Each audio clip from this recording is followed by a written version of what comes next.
Mutiara Hikmah Official, menyingkap hikmah di balik sunnah.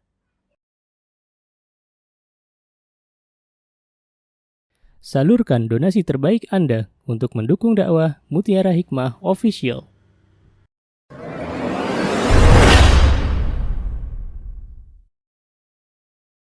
Ibu-ibu yang dimuliakan oleh Allah, alhamdulillah pada pagi hari ini kita dikumpulkan di majlis yang mulia, yaitu majlis di tempat yang mulia, taman dari taman surganya Allah Subhanahu wa taala. Dan kita akan bersama-sama mencoba menjadi orang tua yang lebih baik daripada sebelumnya. Sepakat enggak? Tadi ibu-ibu kesini niatnya apa? Coba saya mau tanya. Ada enggak ibu-ibu tadi sebelum kesini nih, sebelum ke tempat ICBM ini, ibu-ibu niatnya apa tadi dari rumah? Yakin mau nuntut ilmu? Atau mungkin karena ibu buru-buru ya, anak-anak harus dimandikan, harus sarapan, ibu-ibu juga akhirnya lupa niat gitu ya. Ini banyak di antara kita kalau mau nuntut ilmu karena terburu-buru langsung datang. Padahal ibu yang namanya menuntut ilmu termasuk misalnya ibu-ibu datang ke sini untuk menuntut ilmu, bagaimana mengasuh anak-anak itu juga butuh niat. Jadi diam sejenak itu adalah sebuah hal yang mesti kita lakukan. Apapun yang akan kita lakukan teman-teman, dari rumah kita masing-masing kita katakan, ya Allah, saya pagi ini mau menuntut ilmu, berikanlah ilmu yang bermanfaat. Terus keluar rumah, bismillah, maka Allah akan mengabulkan doa-doa kita. Dan saya yakin diri kita semuanya, keluarnya kita dari majlis ilmu ini berbeda-beda. Ada yang Masya Allah, Allah mudahkan setelah mendengarkan ilmu kemudian mengamalkannya. Ada yang ilmu itu didengarkan dari telinga kiri keluar telinga kanan, itu juga ada. Maka jangan lupa banyak-banyak memohon kepada Allah dengan sebuah doa, Allahumma inni as'aluka ilman nafi'an wa rizqan tayyiban wa amalan mutaqabbalan. Jadi doa itu terus kita baca agar Allah berkenan memberikan kepada kita ilmu yang bermanfaat. Baik ibu-ibu yang saya cintai karena Allah, pertama kalau kita berbicara masalah pengasuhan, maka saya ajak diri saya dan ibu-ibu semuanya, yuk coba kita bersyukur kepada Allah atas nikmat dikaruniakannya anak. Subhanallah. Karena ketika kita bersyukur ibu-ibu, ya, kita itu akan lebih semangat lagi dalam mendidik anak-anak kita. Kita katakan, wahai Rabbku, alhamdulillah engkau telah menganugerahkan kepada hamba dan suami seorang anak. Karena banyak orang-orang yang sudah menikah puluhan tahun, belasan tahun, sampai detik ini belum Allah karuniakan anak. Dan kita tahu subhanallah, dalam kehidupan rumah tangga itu biasanya kalau tidak anak hidupnya sepi. Walaupun uang banyak, rumah megah, kalau tidak ada anak itu seperti sayur kekurangan garam, Bu. Ya, coba saja ibu tanya kepada pasangan-pasangan yang sudah lama menikah, belum dikaruniai anak. Pasti mereka berusaha ikhtiar semampu mereka mendatangi dokter-dokter kandungan, membuat program macam-macam. Tapi kalau Allah belum berkenan memberikan anak tersebut kepada pasangan ini, maka tidak ada yang bisa memberikan anak. Jadi anak-anak kita itu adalah hadiah dari Allah Subhanahu wa taala. Anak-anak kita adalah titipan dari Allah Subhanahu wa taala. Yang mana kalau kita katakan sebuah titipan artinya, Bu, berarti ketika kita besok berada di akhirat, Allah akan meminta pertanggungjawaban dari kita, apa yang sudah kau lakukan terhadap anakmu. Subhanallah, kita akan semua berdiri di hadapan Allah dan Allah akan tanya kepada kita masing-masing, dulu apa yang kau sudah habiskan waktu untuk anak-anakmu. Ini yang harus kita renungi bersama. Bersyukur dan memaknai bahwa anak-anak kita adalah titipan dari Allah Subhanahu wa taala. Coba sekarang saya mau tanya di sini, yang anaknya paling banyak siapa? Acungkan tangan. Berapa? 5. Ada yang lebih dari 5? Berapa, Bu? 6. Ada yang lebih dari 6? Berapa, Bu? 13. Masya Allah, Allahu Akbar. Rasanya saya mau tanya yang 13 dulu. Ibu anak-anaknya sudah besar atau masih kecil-kecil? Masya Allah. Rasanya gimana Bu punya anak banyak itu? Senang ya, bahagia ya?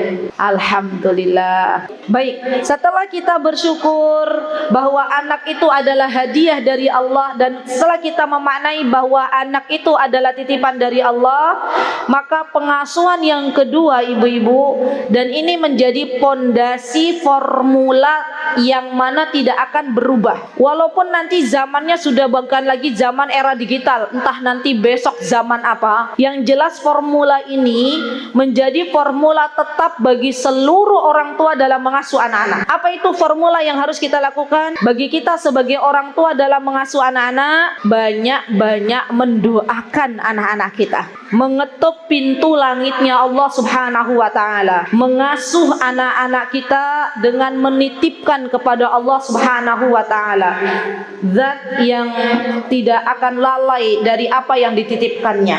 Banyak-banyak berdoa kepada Allah Subhanahu wa ta'ala. Bu, para nabi saja mereka ketika mengasuh anak-anak mereka itu banyak meminta kepada Allah. Di antara doa para nabi adalah Rabbi habli minas salihin. Ada juga yang berdoa Rabbana hablana min azwajina wa dzurriyyatina qurrata a'yun waj'alna lil muttaqina imama. Kalau doanya Nabi Ibrahim agar anak-anaknya itu menjadi anak-anak yang rajin sholat, menjadi anak-anak yang patuh kepada Allah, Nabi Ibrahim berdoa Rabbi ja'alni muqimas salati wa min dzurriyyati. Rabbi ja'alni, wahai Rabbku jadikanlah diriku muqimas salati, orang-orang yang menegakkan salat, wa min dzurriyyati, dan juga anak keturunanku. Subhanallah. Ini doa harus kita panjatkan kepada Allah, Bu. Kalau kita menemukan anak-anak yang kalau sholat masih digobrek-gobrek, harus benar-benar berdoa minta kepada Allah, Rabbi ja'alni muqimas salati wa min dzurriyyati Rabbana wa taqabbal du'ai. Dan kita berdoa kepada Allah. Kalau ibu-ibu bilang, Ustazah saya nggak bisa doa pakai bahasa Arab, boleh pakai bahasa Indonesia. Ya Allah, saya memohon kepadamu, solihkanlah anak-anakku. Ya Allah, perbaikilah hidup anak-anakku. Apalagi di zaman yang penuh fitnah, Bu, di mana tantangan pengasuhan zaman ini bukan hanya HP sejatinya, tapi juga pergaulan yang sangat mengerikan, di mana subhanallah anak-anak efek dari menonton HP, dan kita tidak tahu tontonan apa yang mereka lakukan, akhirnya banyak terjadinya subhanallah, mohon maaf, penyimpangan seksual ya. Dan ini menjadi tantangan bagi kita. Maka apa yang harus kita lakukan? Berdoa, minta kepada Allah, Allahumma hassin furujahum. Ya Allah, sucikanlah kemaluan-kemaluan anak-anak kita. Ya Allah, jauhkanlah anak-anak kita dari orang-orang yang kalau suka sesama jenis. Ya Allah, berikanlah kepada anak-anakku teman-teman yang baik. Ya Allah, berikanlah kepada anak-anakku guru-guru yang terbaik. Ini penting ibu-ibu. Kami, saya dan suami, itu karena anak satu dan anak yang kedua homeschooling, kami senantiasa berharap kepada Allah. Karena kalau ibu-ibu misalnya menyekolahkan di sebuah sekolah kan sudah ada gurunya ya. Kalau kita yang homeschooling itu kita yang cari guru. Maka kita berdoa, saya berdoa kepada Allah, wahai Rabbku, berikanlah kepada anak-anakku guru-guru terbaik. Dan alhamdulillah atas izin Allah, Allah berikan guru anak-anak kami. Kalau misalnya kemarin mau belajar Al-Quran, alhamdulillah Allah kasih guru dari Mesir yang sudah bersanad. Mau belajar bahasa Arab, alhamdulillah Allah kasih guru yang mana beliau natif orang Arab langsung tapi ngerti bahasa Indonesia. Alhamdulillah. Maka minta kepada Allah. Kenapa saya katakan kita itu harus mencari guru terbaik? Karena ibu-ibu, anak-anak kita itu biasanya meniru gurunya. Termasuk ibu-ibu, subhanallah, berdoa kepada Allah, wahai Rabbku, berikanlah kepada anakku teman-teman yang baik. Karena banyak juga anak-anak yang dari keluarga baik-baik kemudian berteman dengan yang tidak baik, akhirnya terpengaruh dengan temannya ya. Teman itu bagi anak-anak kita adalah sesuatu yang sangat-sangat enak untuk diajak bergaul. Maka kita minta kepada Allah Subhanahu wa taala, ya Allah berikanlah teman-teman yang baik-baik saja untuk anak-anak, ya untuk anak-anak saya. Dan berdoa kepada Allah Subhanahu wa taala untuk anak kita itu di setiap saat, Bu. Ketika ibu-ibu akan melepaskan anak-anak ke sekolah, mereka itu SOP-nya bukan cuma salaman. Coba saya mau tanya, ibu-ibu SOP atau SOP enggak? Gampangannya gimana? Peraturan gitu ya. Baik. Jadi SOP anak-anak kalau kita mau keluar rumah itu, kalau anak kita mau keluar rumah, ibu-ibu apa paling banter kalau mau ke sekolah? Atau mau misalnya anak-anak sudah, biasanya kan ibu-ibu yang mengantar ke sekolah ya. Setelah itu ibu-ibu taruh anak-anak, setelah itu ditinggal begitu ya. Salaman lah paling banter ya. Nah, harusnya apa yang mesti kita lakukan? Kita turun dari motor, kalau naik motor, kemudian saya menemukan ada orang tua yang begini di tempat kami, karena ini Masya Allah Tabarakar Rahman, saya kadang kalau pagi itu biasa kalau anak-anak jam 7 sudah datang, belum ada ustadzanya, saya yang menjumpai wali murid. Ada salah satu wali murid yang saya perhatikan, Masya Allah anaknya soleh, Masya Allah. Dia tuh kalau nganter anaknya ke tempat kami, dia turun dari kendaraannya, kemudian salim, ya anaknya salim, dan didoakan anaknya. Ya Allah, jagalah anakku. Saya lihat sendiri. Terus setelah didoakan, beliau bilang ke anaknya, Le, gitu ya, baik-baik ya di sekolah, ya manut sama ustazah, sayangi temenmu. Terus setiap hari itu, subhanallah. Dan biidnillahi ta'ala Allah solihkan anak ini. Coba cung di sini yang sudah memiliki kebiasaan nganter anak, turun dari kendaraannya, salim, doain, kasih nasihat. Siapa di sini? Ya. Tapi udah jadi pola itu setiap hari. Kenapa nggak turun, Bu? Minimal sampai gerbang misalnya. Baik, Ibu, mohon maaf, komunikasi dengan anak-anak itu juga butuh ilmu. Ibu ketika berada di atas kendaraan, artinya posisinya ibu-ibu itu lebih tinggi daripada posisinya anak-anak. Kalau kita turun, kemudian setelah itu kita cari tempat yang aman mungkin ya, dan kita samakan posisi kita dengan anak-anak. Saya sering ketika ngajak ngobrol anak-anak, karena di tempat kami juga ada TK, saya itu posisinya begini. Mana ada anak? Sini nak, sini. Mau ustazah kasih hadiah. Nah, namanya siapa? Ufa. Masya Allah. Mau hadiah dari ustazah? Masya Allah. Mbak Ufa rumahnya di mana?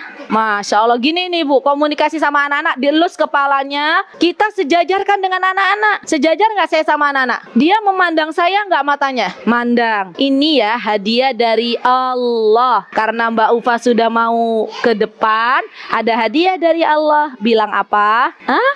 Sama-sama. Sudah. Prakteknya begitu. Tapi kalau misalnya kita di kendaraan, paling apa Bu? Kita di kendaraan udah cepet-cepet tuh, belakangnya tin gitu ya. Terus, sudah ya cepet-cepet akhirnya. Dan kalau kita berdiri posisinya, anak kita itu lebih bawah, yang ada anak kita ketakutan, kan kasihan. Dan ini sebenarnya sudah diajarkan oleh Rasulullah SAW. Kita itu kalau berbicara sama anak-anak, pandang mata mereka, sejajarkan posisi kita. Baru itu namanya komunikasi.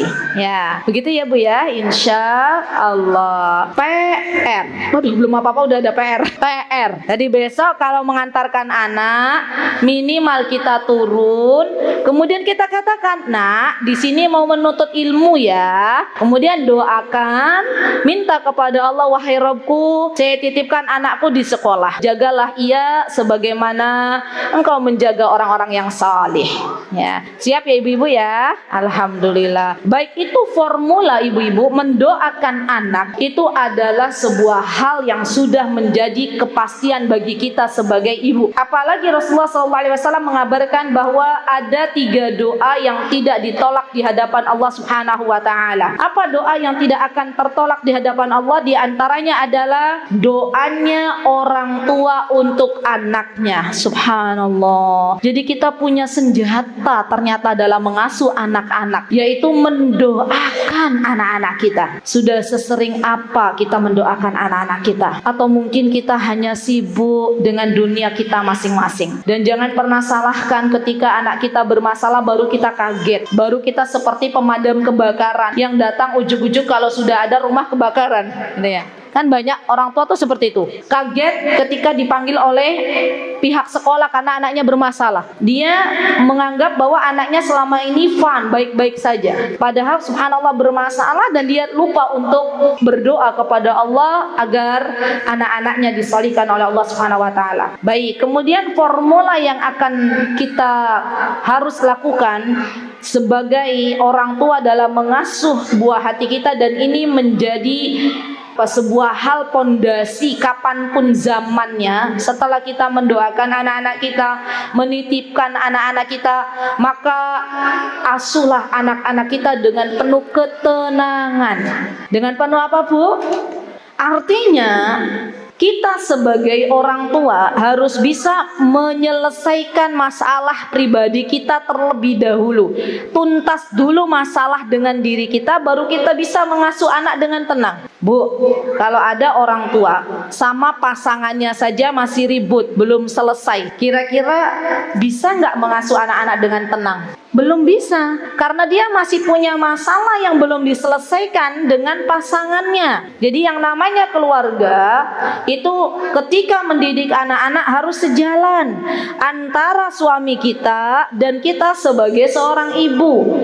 Suami kita kepala sekolah di sebuah rumah, kita sebagai pengajar bagi anak-anak kita. Jadi harus disamakan. Jangan suami kita maunya belok kanan, kita maunya belok kiri, nggak ketemu. Dan asuhlah anak-anak kita dengan penuh ketenangan. Jangan dengan bentakan, jangan dengan teriakan. Karena kalau kita mengasuh dengan teriakan, dengan bentakan, itu tidak masuk dalam diri anak-anak kita. Jadi mengasuh anak-anak itu tenang, Bu, tenang. Dan biasanya, mohon maaf sekali, ini yang terjadi. Ibu-ibu kalau mengasuh itu mulutnya dulu. Iya nggak, Bu? Siapa yang begitu? Jadi anaknya itu merasa kayaknya ibuku galak banget gitu ya. Apa-apa dimarahin, apa-apa dimarahin. Subhanallah. Dan kita mengasuh anak-anak itu selama ini, Bu ya, coba subhanallah. Itu beda kalau kita sedikit-sedikit marah, sedikit-sedikit marah, dengan kita menahan nafas sejenak. Bu, saya anak ketiga itu laki-laki. Saya tahu sekarang kalau yang namanya mengasuh anak perempuan dan laki-laki itu beda banget. Anak 1, 2 saya perempuan. Masya Allah tabarakar rahman ya. Masya Allah barakallahu fihima. Itu kalau anak perempuan ini Dek, Kak, karena anak pertama saya panggilnya kakak, anak kedua Dek. Dek, Kak, begini-begini ya. Manut. Anak laki-laki, Mas, bukannya dia lari muter-muter. Anak laki-laki, siapa yang punya anak laki-laki?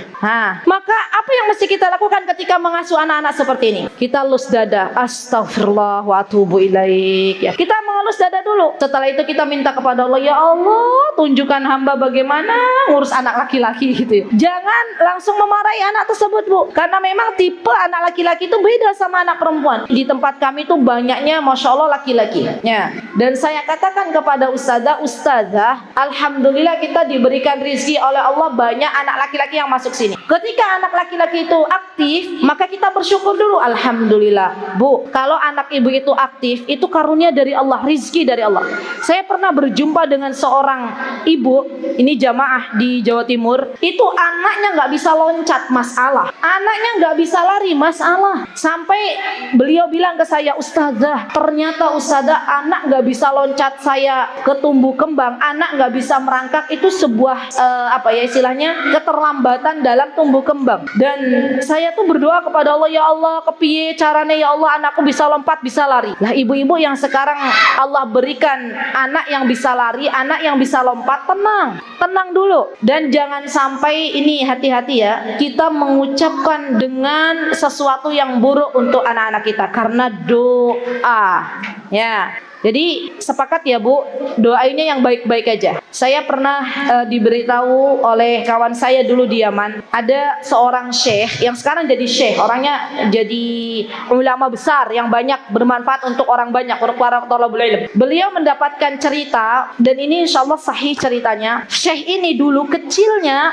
itu Masya Allah suka bikin masalah sama kawan-kawannya, suka di rumahnya itu suka ibunya ngelus dada beribadah. Tapi ibunya tuh ibu yang bagus. Ia ketika anaknya dalam keadaan demikian, beliau mengatakan, Allah yahdi, semoga Allah berikan engkau hidayah. Terus saja doa, semoga Allah berikan hidayah. Dan dari doa orang tuanya Allah jadikan beliau seorang ulama. Subhanallah. Sekarang ibu-ibu, kalau ibu-ibu mengasuh tanpa dengan adanya ketenangan yang ada gerasa gurusu, marah-marah, keluar nggak ucapan-ucapan yang tidak baik akhirnya? Keluar kan? Anaknya sopo tolel, ya Allah, bapakmu ibumu ki orang kayak gini, nggak kayak gini, ya Allah. Anaknya langsung bilang, ya Bu, terus aku anaknya sopo gitu ya. Masih anak kita bilang begitu kan? Dan subhanallah, ini luar biasa teman-teman. Doa ini hati-hati, doa ini hati-hati. Apalagi jangan sampai mendoakan anak kita nanti kamu ketabrak mobil. Karena pernah ada sebuah kisah, dan ini insya Allah sahih. Seorang ibu yang mendoakan anaknya waktu kecil kerubuhan bangunan, dan itu rubuhnya bangunan mengenai anaknya waktu anaknya sudah besar. Ibunya menyesal, ya Allah itu kan doaku dulu. Ya, jadi hati-hati jaga lisan.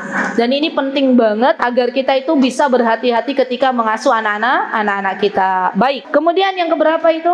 Mengasuh dengan tenang, bersyukur, berdoa, menitipkan anak, mengasuh dengan tenang. Terus apa lagi, Bu?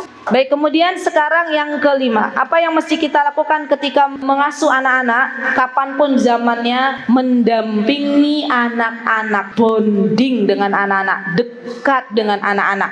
Ini paling penting ini, Bu. Kenapa sekarang itu banyak anak-anak yang akhirnya dia sibuk dengan HP? Karena orang tuanya nggak mau mendampingi lagi. Orang tuanya malah sibuk HP-an. Di sini ada nggak ibu-ibu yang nggak mau repot dampingin anak-anak, akhirnya anak-anaknya dikasih HP? Ada? Mesti ada. Ya, karena subhanallah kita itu nggak mau repot mendampingi anak-anak kita. Padahal yang namanya mengasuh itu perlu mendampingi dengan fisik kita dan hati kita. Ya, jadi jangan sampai hanya fisiknya aja ibu ada di situ, tapi hatinya entah kemana. Di meja makan sekarang, Bu, betul ibu mendampingi anak-anak di meja makan. Tapi zaman sekarang apa? Bukan mendampingi dengan hati. Di meja makan betul mendampingi, tapi satu persatu main HP. Itu sudah mendampingi dengan cara yang baik nopo dereng? Belum. Jadi mendampingi anak itu benar-benar harus dilakukan sepenuh hati. Apalagi anak-anak kita zaman sekarang, subhanallah, yang terkadang mereka banyak bertanya kepada kita. Anak-anak yang terkadang penasarannya lebih tinggi. Maka di antara tugas kita sebagai orang tua ketika mendampingi anak-anak kita, dengarkan cerita anak-anak kita. Nah, ini penting banget. Saya itu pernah, Bu, masuk. Jadi alhamdulillah sekarang sudah ada ustadzah-ustadzah di setiap kelas. Terus saya coba masuk. Suatu hari saya nggak ada jadwal kajian, saya masuk. Anak-anak masuk jam 8 di sana. Terus saya duduk. Apa yang terjadi, Bu? Setiap anak, karena kami itu small class, satu ustadzah memegang 6 sampai 7. 7 itu sudah paling maksimal. 6 lah, rata-rata 6, 5 itu sudah ada yang 5, ada yang 6, ada yang 7 satu kelas. Itu yang terjadi apa? Anak-anak itu cerita, Ustazah, kemarin aku pergi ke laut.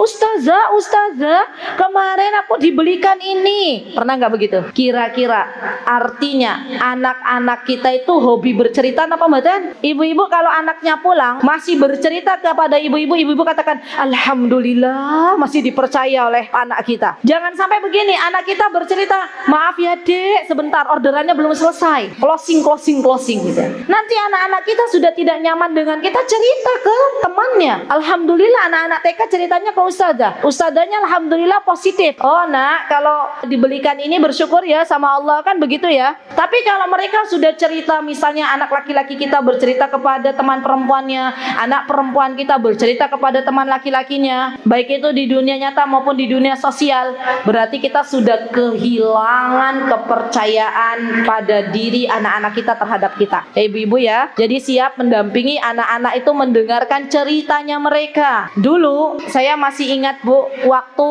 apalagi saya berpesan kepada ibu-ibu yang punya anak-anak di pondok nih, kalau pas menengok anaknya di pondok, tolong ditaruh dulu HP-nya, dengarkan cerita anak-anak. Karena anak-anak pondok tuh sakjane sudah menyimpan ratusan cerita gitu ya, yang ingin diceritakan kepada ibunya. Dan bagi anak-anak kecil juga mereka hobi bercerita. Maka dengarkan baik-baik, dampingi mereka dengan sepenuh cinta, dengan sepenuh hati, karena ini memang memang sudah harus kita lakukan. Ya. Kemudian formula yang mesti kita lakukan ibu-ibu dimanapun dan kapanpun berada, termasuk mendampingi kalau anak-anak kita ada tugas di sekolah. Nah ini juga termasuk pendampingan. Misal contohnya, kan kemarin subhanallah masa pandemi itu membawa banyak hikmah ya Bu ya. Yang awalnya anak-anak kita nggak pernah kenal HP, akhirnya mau nggak mau kenal HP. Ya kita ikut mendampingi. Dek, ada PR apa? Ayo ibu bantu. Jadi ibunya jangan, ya wes, nih HP untukmu gitu ya. Jangan.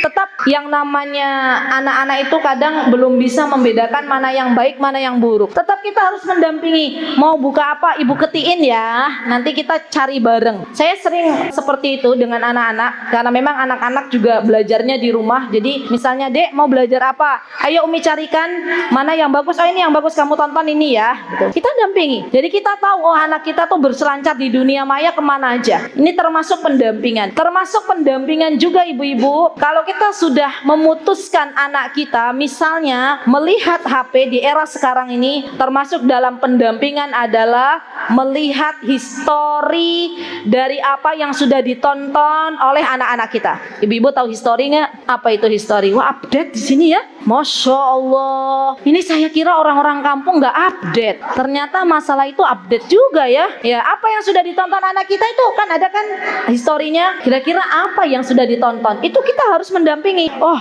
bahaya ini. Ada tontonan yang tidak baik. Ya kita katakan kepada anak-anak kita. Nah tadi habis nonton ini ya. Ini nggak baik. Ayo nonton yang lainnya aja atau ibu carikan ya. Masya Allah saya tuh punya kawan Bu. Saya nggak tahu. Sampai sekarang pun saya belum belajar. Itu HP-nya di setting, anak itu hanya bisa membuka tontonan-tontonan itu aja, nggak bisa buka yang lain. Ternyata itu ada teknologi seperti itu. Jadi anaknya mau ngetik-ngetik apa di YouTube nggak bisa, sudah disediakan. Oh namanya bookmark. Jadi semacam apa tuh istilahnya kayak album, yang mana anaknya itu hanya melihat album yang sudah disediakan oleh ibunya. Ya itu saja. Jadi subhanallah anaknya pun paham. Oh saya nggak boleh browsing. Tahu browsing nggak Bu? Apa browsing? Wah update juga, Masya Allah. Cari-cari. Karena mereka nggak akan cari karena sudah dicarikan oleh emaknya, oleh ibunya. Dan ini hati-hati ya ibu-ibu. Mohon maaf, untuk masalah tontonan kartun itu jangan disepelekan, terutama untuk anak-anak. Karena ada banyak kartun-kartun yang sekarang itu na'udzubillah summa na'udzubillah, yang dia sudah terpapar dengan adanya pornografi. Jadi kartun juga kita harus seleksi. Kalau memang misalnya anak kita mau ditontonkan kartun yang mana nih yang harus diperlihatkan. Tapi kalau ibu-ibu memutuskan anakku tidak usah menonton kartun, alhamdulillah ya. Jadi kita harus ngecek lagi apa itu kartun-kartun. Termasuk ibu-ibu mohon maaf ya, anak-anak kita kan suka namanya apa, Sound the Ship ya. Ibu-ibu tahu nggak kartun Sound the Ship?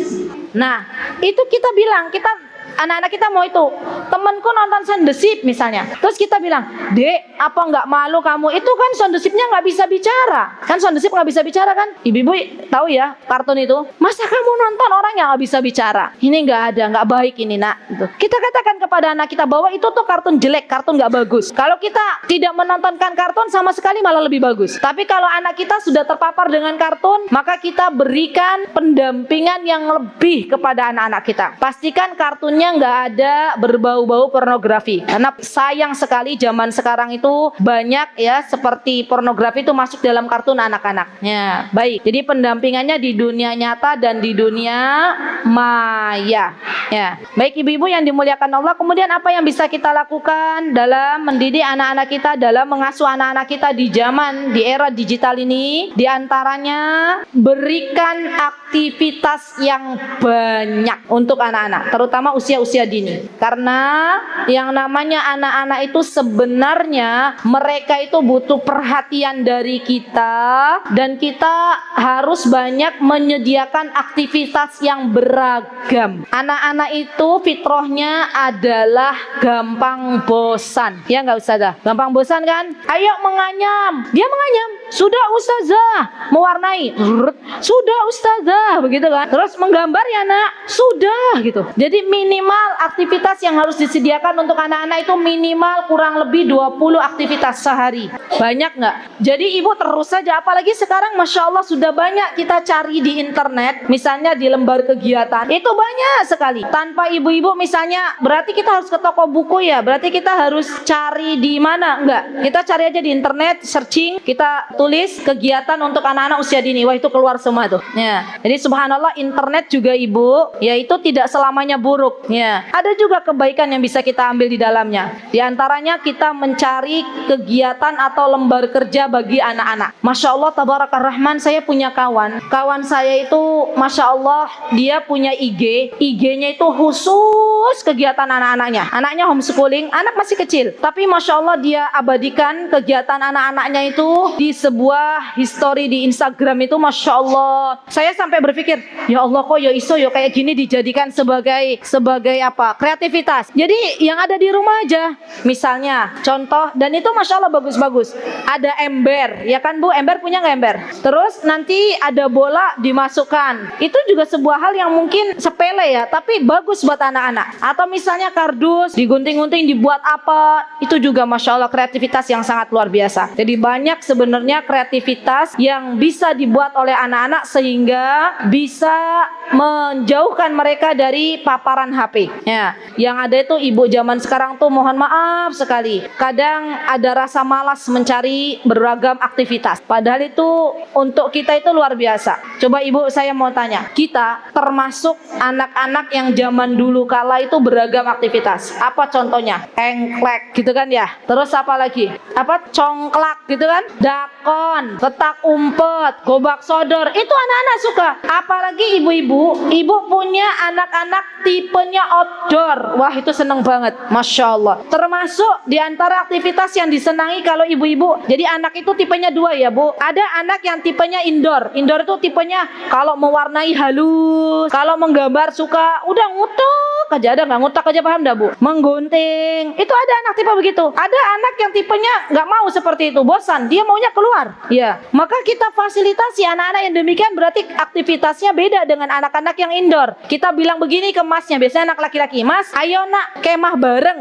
Nah itu kemah itu termasuk hobi kami ya, traveling juga, karena rata-rata anak-anak kami tuh suka outdoor ya. Nggak apa-apa sesekali ibu kemahnya di mana, di kebun belakang ya, bikin kemah, ayo kemah bareng. Dan kemah itu syaratnya apa, misalnya semua nggak boleh pegang HP, ayo kita main petak umpet bareng. Masa kita main petak umpet sama anak-anak? Nggak apa-apa ya, yang penting anak-anak kita senang. Jadi kita harus paham apa yang disukai anak-anak kita, maka kita lakukan, baik itu yang outdoor maupun yang indoor. Karena anak-anak itu kalau kita tidak berikan aktivitas beragam yang banyak, maka anak kita akan mengatakan, terus aku ngapain? Pernah nggak ibu punya anak begitu? Anak-anak kita bilang apa? Bu, terus aku ngapain? Nah, ayo nak begini, udah selesai, terus ngapain lagi gitu. Terus aja, karena tipe ada anak di tempat kami tuh begitu. Udah selesai kita kasih ragam aktivitas, udah ustazah, terus aku ngapain lagi gitu ya. Ya udah ngangkat tikar, udah diangkat sama dia tikarnya. Terus aku ngapain lagi gitu ya, Masya Allah. Dan memang itu fitrahnya anak-anak, lagi suka-sukanya banyak mencoba, banyak belajar. Jadi sekarang tugas kita ini sebagai emak-emak, sebagai ibu-ibu, harus pintar-pintar cari beragam aktivitas untuk anak-anak kita, agar mereka tidak mudah jenuh dengan aktivitas yang sudah ada ya. Tadi saya bercerita di mobil dengan Mbak Ustadzah Lala ya, itu saya bilang anak-anak itu dikasih stiker aja, nempel stiker tuh Bu. Beli buku stiker tuh di pasaran ada sekitar 5.000 atau 6.000 lah, stiker kecil-kecil, itu nempel kecil-kecil. Kalau ibu nggak mau repot ya, tempel. Saya sudah mencoba ke anak-anak, setengah jam duduk tanpa HP ya, dan anak-anak suka, Masya Allah. Atau kalau nggak stiker ibu-ibu, anak-anak itu menggunting. Sekarang kan sudah banyak tuh pola-pola macam-macam, anak-anak itu suka menggunting, menempel. Dulu saya mau tanya, siapa di sini yang dulu masa kecilnya main bongkar pasang? pasang. Hah? BP. Siapa? Saya termasuk. Ada lagi ibu? Ibu-ibu yang sepuh-sepuh nggak main bongkar pasang? Main BP kan? Ini ibu-ibu yang tengah. Main nggak? Main. Saya mau tanya, kalau kita lagi mainan BP, itu kira-kira waktu sejam cepet atau lama? Cepet, ya kan? Nggak rampung-rampung, ada tamu, assalamualaikum gitu ya. Dan itu subhanallah asik ya. Jadi bikinlah, cari BP sekarang ada BP modern yang dia BP-nya tuh sudah pakai baju. Kalau zaman dulu kita BP-nya kan belum pakai baju, kita yang ngasih baju gitu ya. Zaman sekarang sudah ada. Atau sampai sekarang itu ada ibu-ibu nih, catat ya, BP Islami itu ada. Jadi BP-nya tuh sudah pakai baju muslim ya, masya Allah. Belikan itu anak-anak main, ibu-ibu main dengan anak-anak, bilang begini, nak, ini ya ibu jadi ibunya, kamu jadi anaknya. Ibu pura-puranya mertamu, assalamualaikum. Anak-anak sekalikum salam. Ya kita jual-jualan, ibu mau jualan apa? Tuh, itu masya Allah. Sejam itu bu, insya Allah anak-anak kita nggak megang HP. Kenapa?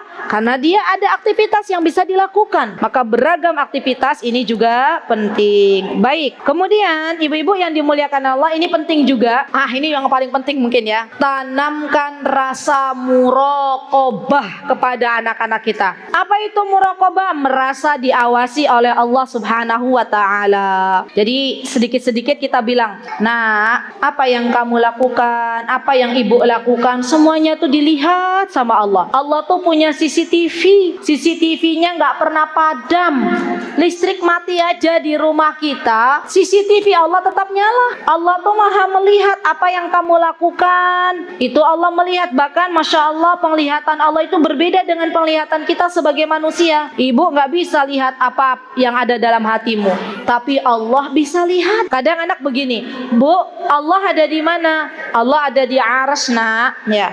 Terus kita berarti di kelas ini Allah nggak lihat dong. Pernah nggak dapat begitu?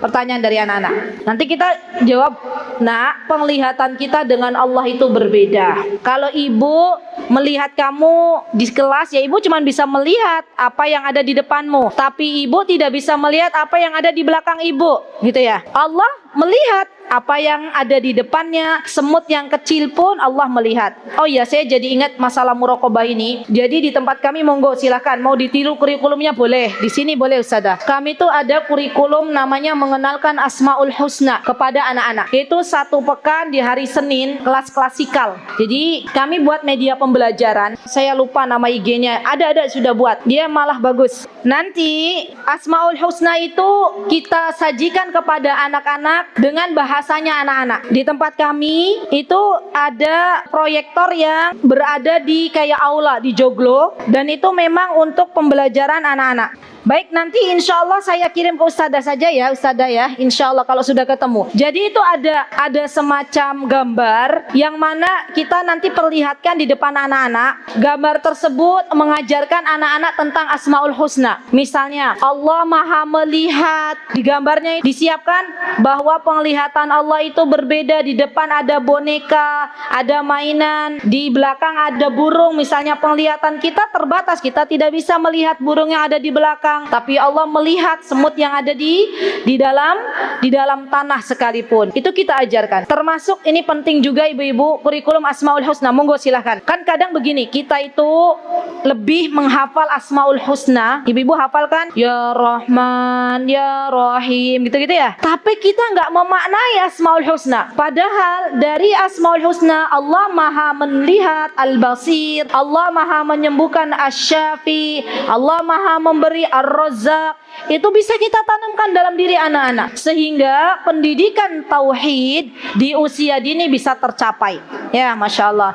Nanti insya Allah videonya menyusul ya, insya Allah. Saya insya Allah akan bagi ke Ustazah Lala, insya Allah. Baik. Kemudian ibu-ibu yang dimuliakan Allah, kenapa kita harus mengajarkan muraqabah kepada anak-anak? Kenapa kita harus mengajarkan bahwa Allah maha melihat apa yang kamu lihat? Anak-anak itu kalau sudah punya mindset, sudah punya pola pikir bahwa Allah Allah Maha melihat, maka di saat penjagaan kita sudah tidak lagi bisa menjaga mereka. Mereka akan tahu diri bahwa Allah yang Maha mengawasi. Nah, ini penting banget. Jadi kita nggak usah cemas, Bu. Kalau kita sudah tahu, oh anakku nih alhamdulillah sudah Allah solihkan, sudah paham bahwa Allah Maha melihat. Bu, saya tidak mau melakukan ini karena Allah Maha melihat. Itu keren banget. Nanti dimanapun dia berada, tertanam dalam pikirannya bahwa Allah Maha melihat. Ibu tahu yang kisah penjual susu? Tahu enggak yang kisah penjual susu yang ada ibu sama anak menjual susu? Kata ibunya bilang begini ke anaknya, "Nak, ayo nak, susunya dicampur aja dengan air." Pernah dengar nggak di zamannya Khalifah Umar bin Khattab? Terus anaknya itu sudah tertanam. Ya subhanallah, Allah yang mengajarkan atau entah dari siapa dia tahu, yang pasti Allah yang mengajarkan. Dia bilang ke ibunya, "Bu, walaupun Khalifah Umar tidak tahu, tapi kita masih punya Allah yang Maha tahu, melihat kalau kita mencampur susu itu nggak boleh." Ya Masya Allah. Ini artinya berarti anak yang memang sudah ditanamkan rasa muraqabah, rasa bahwa Allah mengawasi dia dimanapun berada. Ya ini penting banget. Karena ibu-ibu terkadang kita itu mendidik anak-anak kita, mohon maaf sekali, itu bukan karena mereka merasa diawasi oleh Allah, tapi karena mereka itu takut akan ancaman kita. Saya pernah dapat kasus ini, mudah-mudahan tidak terjadi di sini. Kasus di mana waktu itu ada ibu-ibu, mami-mami datang ke tempat saya bawa mobil, kemudian datang ke tempat saya begini. Ibu-ibu apa? Ibu-ibu sosialita datang, "Ustazah, saya mau anak saya belajar di sini sama ustazah." Sebentar, ibu, gimana ceritanya? Jadi ustazah, saya itu melihat anak saya itu manut banget di hadapan saya. Ternyata saya dapat kabar dari kawan saya menemukan anak saya di sekolahnya beda kelakuannya dengan di rumah. Kemudian saya bingung, ya Allah, ini anaknya siapa? Didatangkan langsung ujuk-ujuk suruh ngajarin agama. Yaudah gini aja deh, kita sepakat ya, besok datang lagi, tapi ibu nggak ikut di ruangan ini. Biar saya ngobrol dulu dengan putrinya ibu. Apa yang terjadi, Bu? Saya ngobrol tuh sama putrinya, dan ternyata kenapa putrinya melakukan sesuatu yang mungkin maminya itu merasa, kenapa ya kok anakku begini padahal di rumah nurut? Karena ternyata kata dia, selama di rumah dia itu takut terhadap maminya terlalu galak ya. Dan dia belum ada rasa diawasi oleh Allah Subhanahu wa taala. Kemudian saya ngajak ngobrol pelan-pelan, alhamdulillah wa syukurulillah, dia mengerti. Alhamdulillah. Jadi jangan sampai ibu-ibu, anak-anak kita ketika berada di depan kita fun, baik-baik saja, tapi ternyata ketika sudah keluar dari rumah perilakunya berbeda dengan apa yang ada di dalam rumah. Baik, kemudian apa yang mesti poin yang harus dicatat? Ibu-ibu nyatat mboten? Harus dicatat ya. Di antaranya jangan memberikan HP sebelum anak-anak kita paham untuk apa digunakannya HP. Ada yang pernah kenal namanya Bill Gates apa siapa yang punya Microsoft itu? Update juga ibu di sini ya. Sekarang pertanyaannya beda lagi. Ayo Bu, kalau tahu Bill Gates berarti tahu ini nih. Ibu, ayo Ibu, saya tanya lagi. Kan tahu Bill Gates ya. Sekarang saya mau tanya, siapa anak-anaknya Rasulullah? Tahu nggak? Oh, tahu juga. Masya Allah. Ya keren, Masya Allah. Jadi Bill Gates ini adalah pendiri Microsoft ya, dan dia bapaknya teknologi. Dia saja Bu tidak memberikan HP kepada anaknya kecuali anaknya sudah berusia 14 tahun. Sekarang ibu-ibu ngasih HP ke anak-anak di usia berapa mereka? Malah pada ketawa. Usia berapa mereka diberikan HP oleh kita? Usia TK sudah diberikan HP. Subhanallah. Usia berapa Bu diberikan HP Bu? Yang belakang SMP berarti belasan tahun lah ya. Baik, anaknya sudah disonding belum kalau HP itu untuk apa saja? Anaknya manut nggak ngerjain tugas tok? Baik, kalau dalam keluarga kami Bu, ya ambil yang baik, buang yang buruk. Kami kalau di keluarga kami sampai saat ini anak-anak itu tidak kami berikan HP. Tidak berikan begini loh. Nah, ini HP untukmu ya Nduk. Belum. Apa yang saya lakukan? Tetap saya punya HP lebih dari satu misalnya. Terus saya bilang ke anak-anak, kalau kalian mau belajar sama Syekh baik di Zoom atau kepada Syekho di Zoom, maka kalian pinjam ke Umi. Anak-anak kita manut, alhamdulillah anak-anak kami manut. Umi, saya mau pinjam HP. Terus saya tanya, buat apa? Ada jadwal halaqah ngaji. Baik.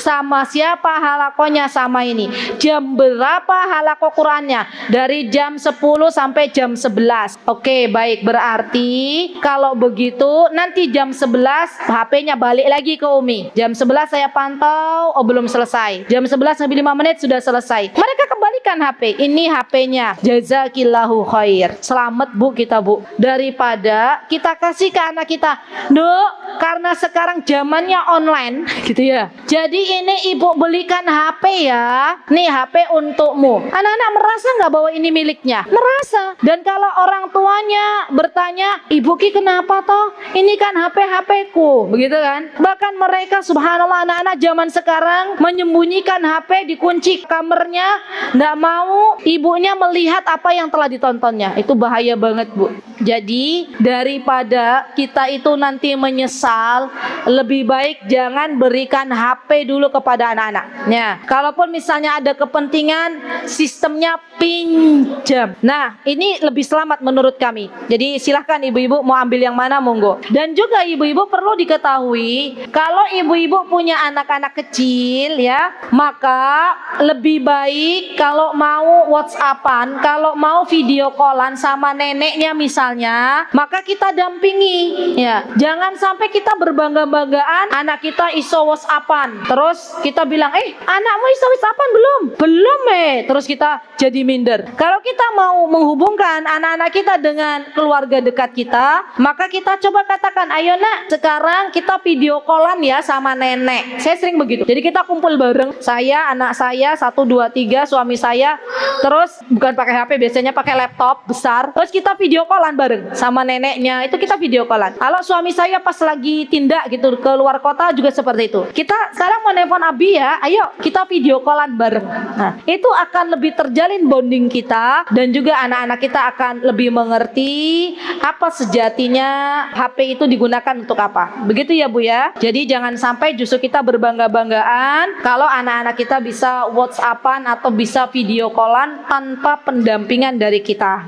Baik, kemudian apa yang mesti kita lakukan ketika kita mengasuh anak-anak di zaman modern? Satu lagi ya Bu, berarti satu lagi, ini poin yang terakhir, buat dan sepakati aturan. Nah ini penting banget. Ibu-ibu, kalau sekarang misalnya ibu-ibu udah kadung, tahu kadung nggak? Sudah terlanjur memberikan anak-anak kita HP, ibu bikin peraturan dan kesepakatan di rumah. Contoh misalnya, nah di meja makan nggak ada yang namanya megang HP. Kita sepakat ya, satu keluarga, ibu nggak boleh megang HP kalau memang itu sudah kesepakatan bersama, termasuk ayahnya anak-anak. Jangan sampai anak-anak kita sudah sepakat, kita sebagai seorang ibu sudah sepakat, ayahnya masih megang HP. Giliran ayahnya megang HP, anak kita bilang, ayah megang HP gitu ya. Terus nanti ayahnya ngeles, tapi kan ini ayah harus kerja nak gitu ya. Sama aja, kalau kesepakatan di meja makan nggak ada HP, kita harus manut, nggak ada HP ya. Itu harus dibuat peraturan demikian. Atau misalnya peraturan ini harus jelas, anak kita nggak boleh ada HP di